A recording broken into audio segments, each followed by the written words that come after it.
Officer, hey, where are you bleeding? Oh, shit. Hey, stay with me. This is the moment when cops made the ultimate sacrifice, starting with the case of an officer who was shot in the neck during a tragic gunfight. Hold on. The Velcro's like this on the other side. Pull it off very careful because it hurts. On February 12th, 2022, a New Mexico State police trooper responded to a gas station to check on a woman suspected of using drugs in the restroom. What began as a routine dispatch call to investigate possible drug activity quickly escalated into a high-speed chase and a violent shootout, leaving an officer severely injured.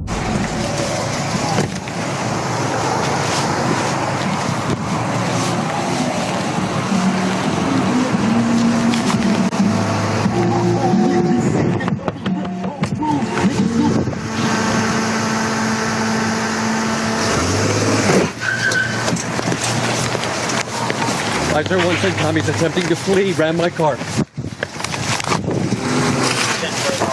Upon arrival, the trooper located the suspects, a man and a woman, near a vehicle parked at the gas station. However, instead of cooperating, they immediately attempted to flee. In a desperate escape attempt, the driver rammed the trooper's patrol vehicle using their car as a weapon. The officer tried to block their path, but they managed to break free, leading to a high-speed pursuit. The chase continued for several miles until the trooper executed a PIT maneuver, causing the suspect's vehicle to crash. But before the officer could even step out of his patrol car, the suspects launched a sudden and deadly ambush. Hit maneuver at Cedillo Hill. Vehicle is down. Get out of here! Jump, fuck!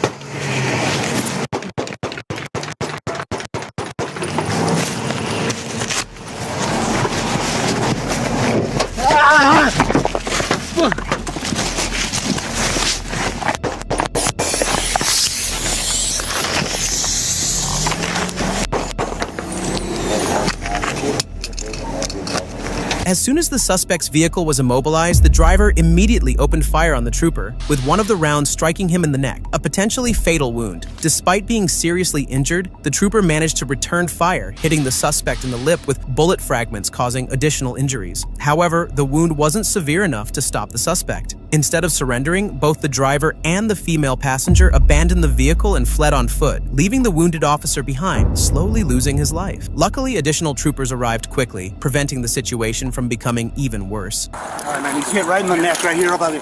Give me some pressure on it, okay? All right. On this side.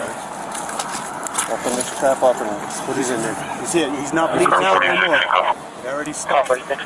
Probably get this vest off and just understand. Hold on. The Velcro's like this on the other side. Pull it off very careful because it hurts. With the 28 of Royal Boy Lincoln 913. Last seen traveling westbound from.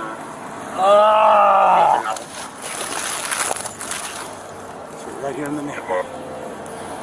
501, well protect. Give me that radio. Can I help in any way? I saw that. Just watch traffic for us. Please.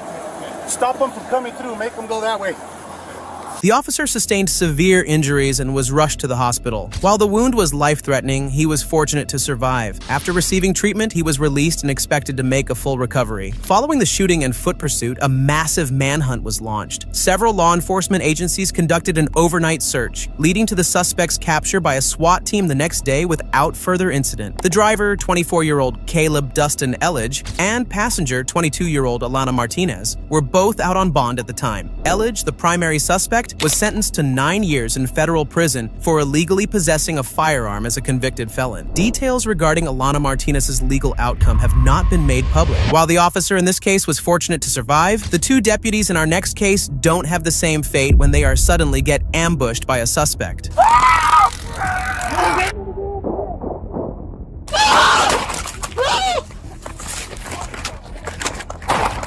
On the evening of February 8th, 2024 in Maryville, Tennessee, what seemed like a routine traffic stop quickly turned into a nightmare. At first, everything appeared normal. The driver was polite and there were no signs of trouble. But in an instant, everything changed. What started as a simple stop took a deadly turn, ending in tragedy and costing the life of a deputy. It all began when Blount County Sheriff's Deputy Shelby Eggers pulled over a gray sedan after spotting the driver going the wrong way down the road.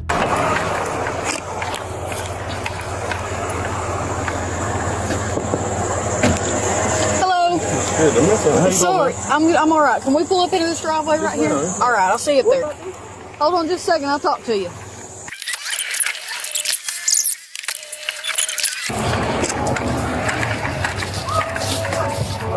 All right, my friend. Now that we're out of the way there. I'm sorry. That's all right. My name's Shelby. I work for the Lake County Sheriff's Office. I stopped you not because you were all over the road. I'm sorry. I didn't notice it. I just put my hair up. Putting your hair up? Yeah. Okay. Have you had anything to drink or anything? Oh, hell no. Okay. No. I'm really just leaving. No, I'm just leaving Sevierville. Okay. The conversation started off politely, and the driver, 42-year-old Kenneth DeHart, seemed cooperative at first. But that changed when Deputy Eggers caught the smell of marijuana coming from his car, immediately raising her suspicions. After collecting his documents, she called for backup from Deputy Greg McCowan, sensing something was off about DeHart's behavior. When she returned and repeatedly asked him to step out of the vehicle, everything escalated. Out of nowhere, DeHart turned aggressive and completely refused to comply. I just need you to step out of the car, Kenny. I'm refusing to search, man. Okay, so here's what's going to happen if you don't step out of the car. We're going to have to drag you out of the car, and then you're going to go to I jail. don't smoke marijuana. So you can either step out of the car, or I can pull you out of the car. Step out the car. No, sir. You can step out the car, or I'm pulling you out of the car, Kenny. She asked you. She asked you to get out of the car. You were driving on the wrong side of the road, brother. Get out of the car. Side of the road. Get out of the car. Get out of the car. I'm not. No, don't touch my car. Get out of the car. No, you can't do that. Get out of the car. You can't do that. You can't do this, man. You can't do this. Get your hands off of me, man. Please. Now. The situation quickly turned physical, prompting Deputy McCowan to deploy his taser. The footage shows DeHart screaming and writhing in pain as the taser's probes hit him multiple times. But instead of surrendering, he responded with sudden and deadly violence that no one expected. Please. You're about to get it again. Please stop. Let me talk to my man. Oh my God. Get him out. I'm just gonna tase.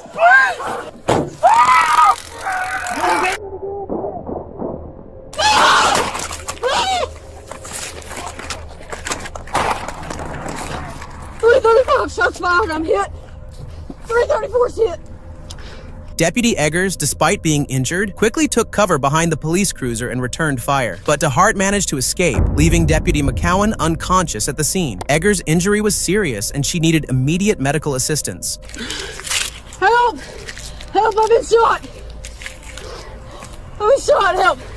330, 335, 344's down. I've been hit. Suspect fled back towards town on Severe Road.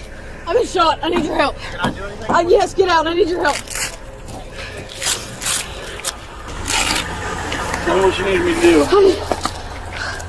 I gotta get this on to help my partner. Help me twist this, please. I got you. Twist it really tight. Twist it again. Oh my God. Passersby rushed to help both injured officers. While Deputy Eggers received some aid, another bystander noticed Deputy Greg McCowan and realized he was no longer alive. As backup officers arrived, the scene quickly turned into a murder investigation. Eggers was transported to the hospital where she survived. Authorities immediately launched a statewide manhunt for DeHart, warning the public that he was armed and dangerous. For 5 days, law enforcement searched for him. Finally, on Tuesday, February 13th, 2024, just 1 day before Deputy McCowan's funeral, police tracked him down at a home in Knoxville. He was arrested without further violence and charged with first-degree murder, attempted first-degree murder, and possession of a firearm as a felon. 3 others were also arrested and charged with aiding and abetting his escape. As of now, DeHart has yet to be sentenced, with his trial set to begin in 2026. Deputy Greg McCowan's funeral, held on February 14th, 2024, was attended by hundreds of officers, first responders, and grieving community members, all coming together to honor his sacrifice. Next, you will see the case of an officer who was stabbed to death by a suspect.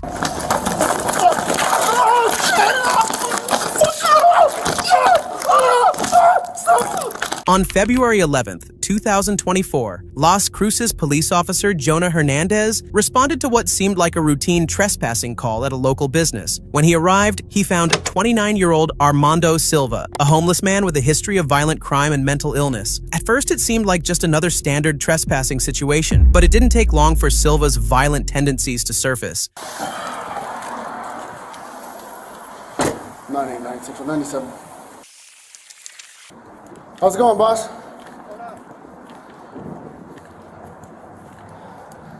You been staying here for a while? What's up? This is your place? So you're the one who called? You're the one who called? I didn't call. Huh? I didn't call nobody.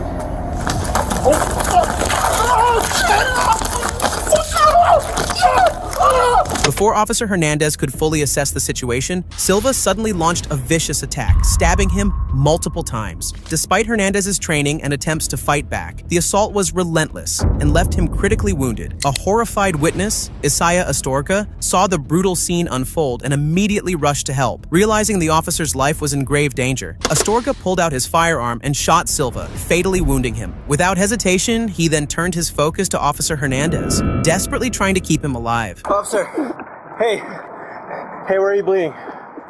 Sir, officer, hey,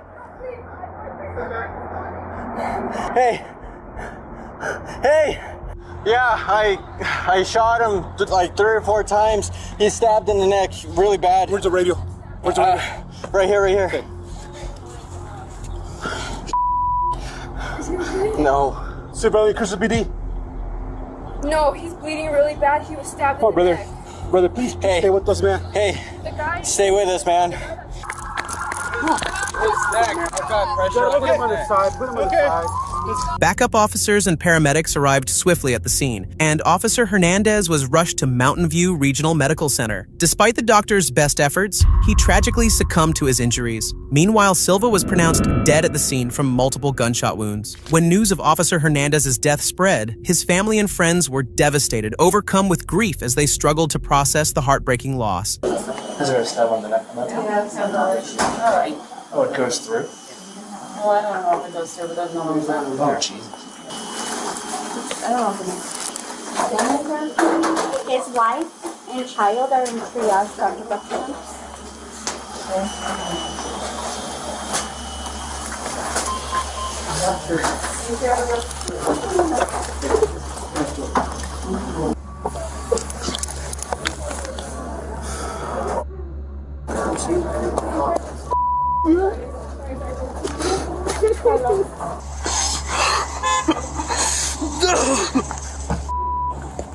His friends and colleagues were heartbroken, struggling to process the devastating loss. Isaiah Astorga, the civilian who stepped in and shot Silva, was hailed as a hero for his quick and decisive action. Authorities ruled that he had acted in lawful self-defense, and no charges were filed against him. Hernandez was a devoted officer, husband, and father who deeply cared for his community. His tragic death shook Las Cruces, bringing the community together for a heartfelt memorial. Next, you will see how a simple arrest turned into a tragedy that took an officer's life.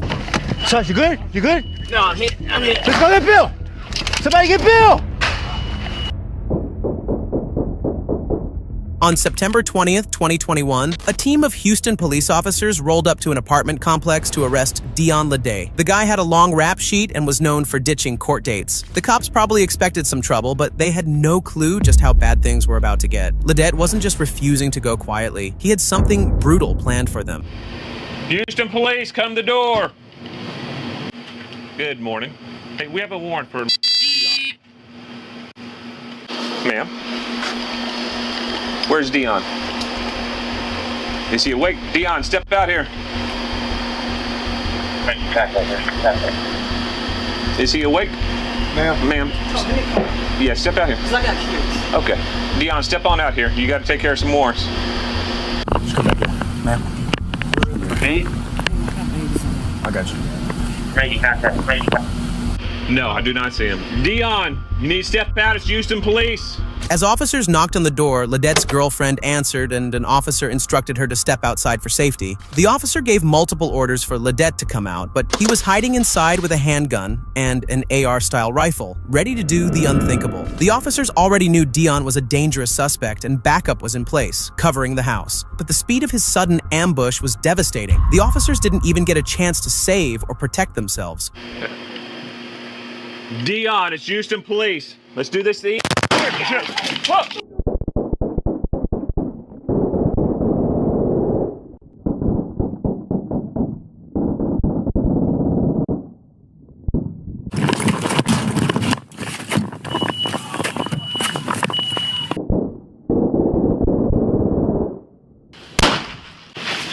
Ah! Shit! Fuck me. Saj, you good? You good? No, I'm hit. Let's go get Bill. Somebody get Bill.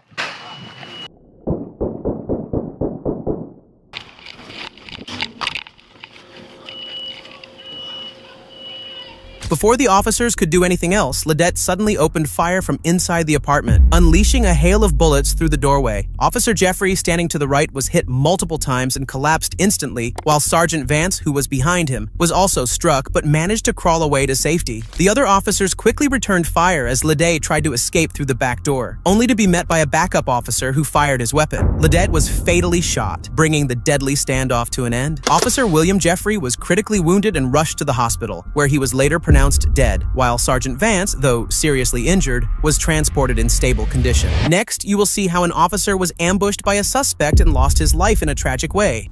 Hey, police. Hello. On May 11th, 2021, Stockton police officer Jimmy In responded to a call about a woman who had been assaulted. A witness reported that she was bleeding and screaming for help. As Officer In approached the front door, it suddenly swung open, revealing a nightmare no one could have anticipated. Please. Hey, police. Hello.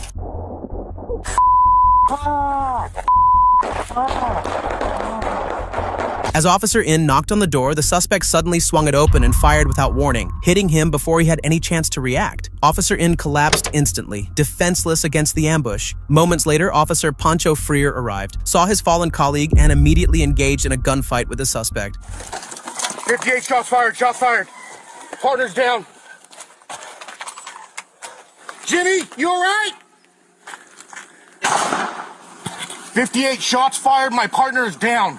Code 3 now. 2 days for 58. Shots fired, my partner is down. Jimmy! Jimmy, stay with me! Jimmy! Officer Jimmy In suffered devastating injuries and lost his life on the spot. At this point, Officer Pancho Freer couldn't even rush to help him because the suspect had grabbed his own 8-year-old son and was now holding him hostage. Don't let the kid go, man. 50 no response from 2 days for 58. 50, I need units code 3. He's strangling the kid and my partner is down. Let the kid go! Let him go!